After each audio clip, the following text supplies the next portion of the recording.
Hai, Assalamualaikum. Nama saya Elsa Fitria dengan NIM 12280300055. Saya di sini akan menjelaskan apa itu administrasi publik. Kalian ingin tahu kan apa itu administrasi publik? Kalau begitu, mari kita mulai. Pengertian administrasi publik. Administrasi publik adalah ilmu dalam mengelola sumber daya publik seperti mengelola kebijakan, program, anggaran, dan sumber daya manusia dengan tujuan untuk memenuhi kebutuhan masyarakat. Bidang ini juga melibatkan berbagai kegiatan, mulai dari perencanaan, pengorganisasian, pelaksanaan, sehingga evaluasi program dan kebijakan publik. Menurut George Terry, administrasi ialah kegiatan pengelolaan dan pengorganisasian pekerjaan perkantoran serta penggerakan mereka yang melaksanakannya agar mencapai tujuan yang telah ditetapkan.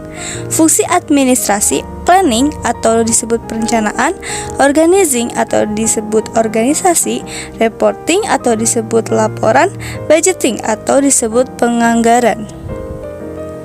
Tujuan administrasi yaitu: pertama, tujuan jangka panjang.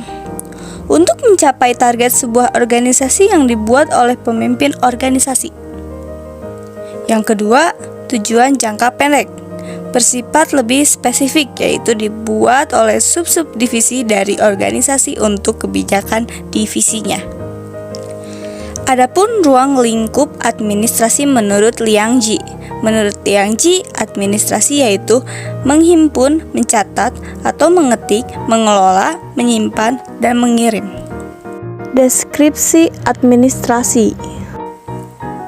Pertama, administrasi sebagai seni. Menurut Terry mengatakan, art is personal creative power skill in performers, yaitu kemampuan atau kemahiran seorang untuk menerapkan knowledge yang dimiliki dalam menjalankan tugas dan fungsi tertentu. Kedua, administrasi sebagai ilmu. Peletakan dasar administrasi oleh Taylor dan Henry Fayol pada tahun 1886 disebut sebagai tahun lahirnya ilmu administrasi. Administrasi sebagai ilmu yang mempelajari aktivitas manusia yang bersifat kooperatif dan bagaimana cara-cara merealisasikan secara sistematis. Menurut Henry Fayol dan Taylor, perkembangan administrasi dan manajemen mengatakan bahwa setiap tingkatan manajemen, yaitu baik dari tingkatan atap atau disebut top manager, pemimpin tingkat menengah maupun manajemen pemimpin tingkat bawah, mempunyai beban tugas yang berbeda dalam menyelesaikan pekerjaan.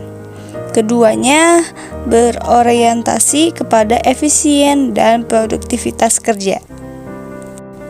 Perkembangan ilmu administrasi menurut Siegian 2004, administrasi sejak lahir hingga sekarang sudah melewati 4 tahap, yaitu: yang pertama, tahap survival pada tahun 1806 sampai 1930. Yang kedua, tahap konsolidasi dan penyempurnaan pada tahun 1930 sampai 1945.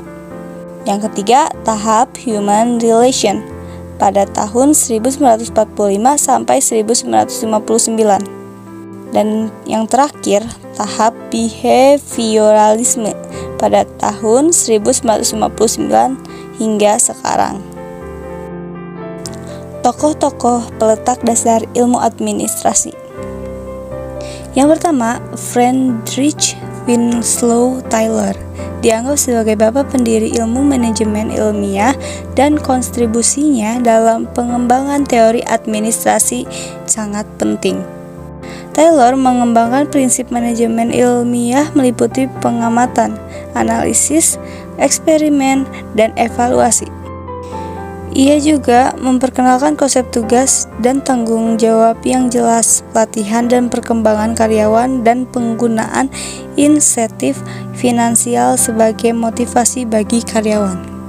Dalam bidang pengembangan administrasi dan manajemen, dan dalam bidang manufaktur dan produksi, kontribusi dari Taylor sangatlah berpengaruh.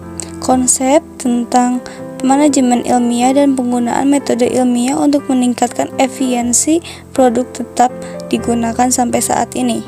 Namun kritik juga muncul karena konsep beliau bersifat memandang karyawan sebagai mesin yang harus dioptimalkan secara mekanis sehingga perlu disesuaikan dengan organisasi dan nilai-nilai yang dikembangkan saat ini. Yang kedua, Henry Fayol. Fayol adalah salah satu tokoh yang sangat berpengaruh dalam mengembangkan konsep manajemen modern dan dianggap sebagai salah satu bapak pendiri teori administrasi modern. Fayol juga memperkenalkan konsep manajemen berdasarkan 12 prinsip dasar, seperti divisi kerja, otoritas, dan tanggung jawab, koordinasi, dan lainnya. Selama itu, dia juga memperkenalkan konsep fungsionalisme dalam manajemen, yang menekankan bahwa manajemen adalah suatu kegiatan yang terdiri dari fungsi-fungsi dasar, seperti perencanaan, pengorganisasian, pengendalian, dan lainnya. Karya Fayol sangat berpengaruh dalam perkembangan ilmu administrasi dan manajemen, sehingga diakui sebagai salah satu bapak administrasi modern. Kontribusinya dalam mengembangkan prinsip manajemen dan memperkenalkan konsep fungsionalisme masih terus digunakan dan dikembangkan hingga saat ini. Administrasi publik dalam kehidupan. Dalam kehidupan sehari-hari, administrasi publik memiliki peran yang sangat penting dalam menyediakan berbagai layanan publik kepada masyarakat. Beberapa contoh penerapan administrasi publik dalam kehidupan sehari-hari antara lain: yang pertama, pelayanan lingkungan. Dalam bidang lingkungan, administrasi publik bertanggung jawab untuk menjaga kelestarian lingkungan hidup. Contohnya, pemerintah menyediakan program pengelolaan sampah, program penghijauan, dan lain sebagainya. Yang kedua, pelayanan perpajakan. Dalam bidang perpajakan, administrasi publik bertanggung jawab untuk mengatur dan mengumpulkan pajak dari masyarakat. Contohnya, pemerintah mengatur tarif pajak dan menyediakan layanan pengumpulan pajak. Hubungan administrasi dengan ilmu-ilmu lainnya. Yang pertama, ilmu politik. Ilmu administrasi erat kaitannya dengan ilmu politik karena administrasi publik selalu terhubung dengan sistem politik yang lebih besar. Ilmu politik berurusan dengan sistem pemerintahan, partai politik, pemilu, dan lain-lain. Pengetahuan administrasi memberikan wawasan tentang pengelolaan birokrasi dan lembaga negara. Yang kedua, ilmu ekonomi. Ekonomi berkaitan dengan produksi, distribusi, dan konsumsi barang dan jasa. Sedangkan administrasi publik mempengaruhi penggunaan dan pengelolaan sumber daya publik. Yang ketiga, ilmu psikologi. Karena sumber daya administrasi bisnis juga berkaitan dengan psikologi. Orang adalah salah satu faktor kunci dalam administrasi publik. Psikologi berkaitan dengan perilaku manusia dan bagaimana motivasi dan kepuasan kerja dapat meningkatkan kinerja di lingkungan kerja. Yang keempat, ilmu sosiologi. Administrasi publik juga merupakan fenomena sosial. Sosiologi mempelajari struktur sosial, norma, dan nilai masyarakat. Ilmu administrasi mengkaji bagaimana lembaga publik dapat mempengaruhi masyarakat dan bagaimana masyarakat mempengaruhi lembaga publik. Oleh karena itu, ilmu administrasi sangat erat kaitannya dengan sosiologi. Yang kelima, ilmu antropologi. Administrasi publik dan antropologi terkait karena keduanya belajar masyarakat. Antropologi mempelajari budaya dan adat istiadat dalam masyarakat.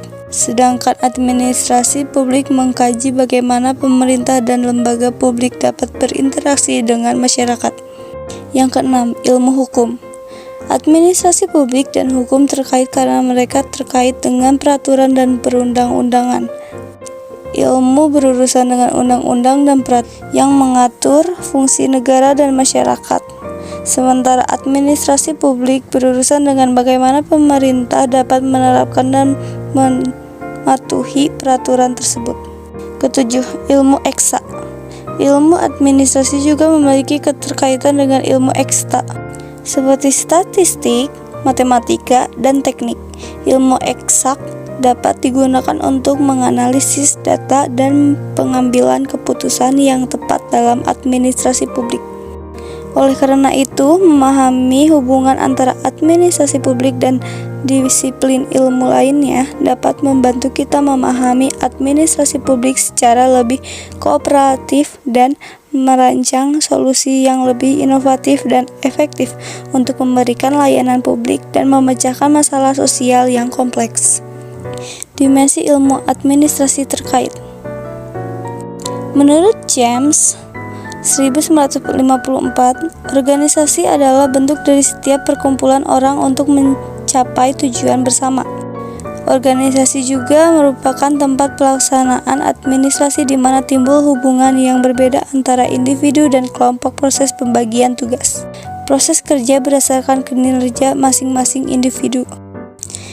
Manajemen adalah suatu proses yang terdiri dari beberapa kegiatan pokok, yaitu perencanaan, pengorganisasian, pelaksanaan, dan pengendalian. Kepemimpinan adalah kemampuan seorang untuk memimpin, mengarahkan untuk memotivasi orang lain atau kelompok untuk mencapai tujuan tertentu.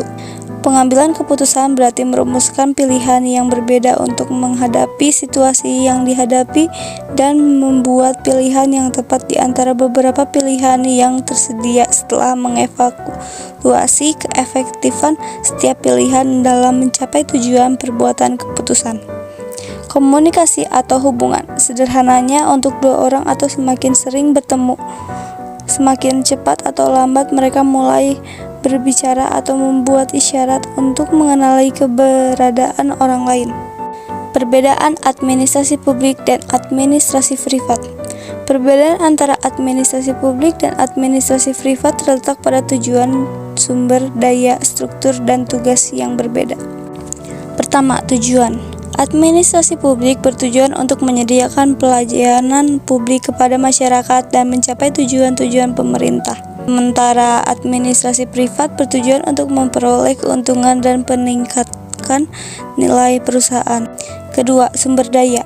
Administrasi publik menggunakan sumber daya publik yang dikelola oleh pemerintah dan dibiayai oleh pajak dan dana publik.